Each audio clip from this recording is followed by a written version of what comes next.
We had Brian Windhorst on, Josh, and he was talking about nobody really knows what Kawhi is feeling, what he's thinking. Nobody's got a read on him. I mean, through the first couple months of the season, have you kind of got any kind of take on where he's at, what he's thinking, or he's just that guy that nobody knows anything? No. I mean, he's a professional. I think that stands out more than anything else. He does his job. He works hard. He's been much better with us than I think any of us anticipated. He speaks after every game on a lot of practice days as well. He has his routine on game days. Like, he doesn't like to talk in the morning, doesn't like to talk before games, which we saw yesterday when someone thought it appropriate to ask him about his favorite Christmas moment before a game in which he didn't even play. And that went just about as well as you would expect. But outside of the mandated media appearances, I mean, he keeps mostly to himself. He'll work with coaches, but you really have no idea. There's not a lot of personable interaction that you get with some of the other players, so there's no way of getting really a sense of how he's feeling, how comfortable he is. He's answered those questions and says that he likes the city and that he's happy and that he's enjoying the winning that the team is doing. But, I mean, it's not like with a lot of other players that are far more transparent. It's interesting because you contrast that with Kyle Lowry, who can't hide his emotions even when he tries to. And even in a period like this where he's been slumping and you can see the frustration on his face and in his body language, you just don't get that with Kawhi. Even in a basketball sense, when he's frustrated with a call, you can't tell. He just plays through it. I think that's just the way that he is. He's got a much better poker face than a lot of us do, certainly than Kyle Lowry does. Well, when a report like this comes out, ESPN reporting today, Windhorst reporting today, that the Clippers are zoning in on Kevin Durant and Kawhi Leonard, and they have the cap space for 2 max deals, and they're sending executives on the road to see these guys, and they're basically treating it like a college recruitment.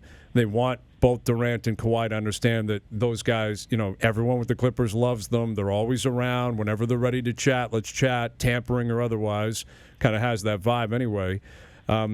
How does the rest of the team react? Is the rest of the team kind of getting sick and tired of this Kawhi question, or is that just kind of the way it works in the NBA these days? They mostly get it on the road. I think for the most part, the local media has left it alone, at least until it's more of an appropriate time to deal with stuff like that towards the end of the season, in the summer, whatever it is. I mean, it's a very real thing what's happening now with the Clippers. They've been aggressive. I mean, I've been noticing it for weeks. We've been noticing it for weeks. The ESPN report has it estimated around 75% of the games the Clippers have had a representative at. I'd say that's probably conservative. I've noticed somebody at almost every Raptors game, whether it's the director of scouting with the Clippers or the team president, Lawrence Frank. He was at a game against Denver in Toronto last week.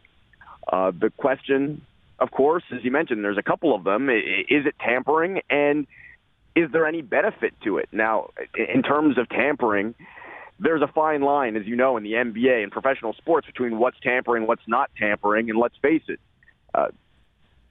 tampering happens everywhere. It's more so a matter of not getting caught than anything else. So I don't think you're breaking any rules by attending games as long as you're not talking to Kawhi, pulling him aside or whatever else. So the Raptors are clearly going to have their eyes on the Clippers guys if they weren't already.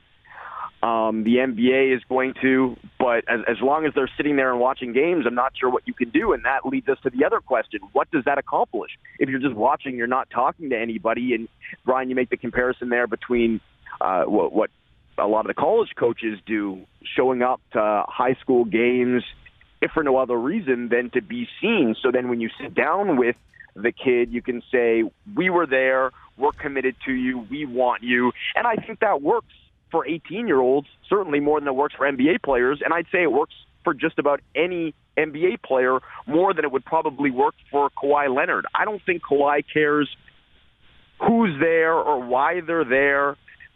If I had to guess, I would say they're trying to or hoping to be seen by Kawhi's people as much or more than be seen by Kawhi himself. And I don't think it can do any harm. So whether it does any good, I'm not sure, but I don't think there's any harm in it.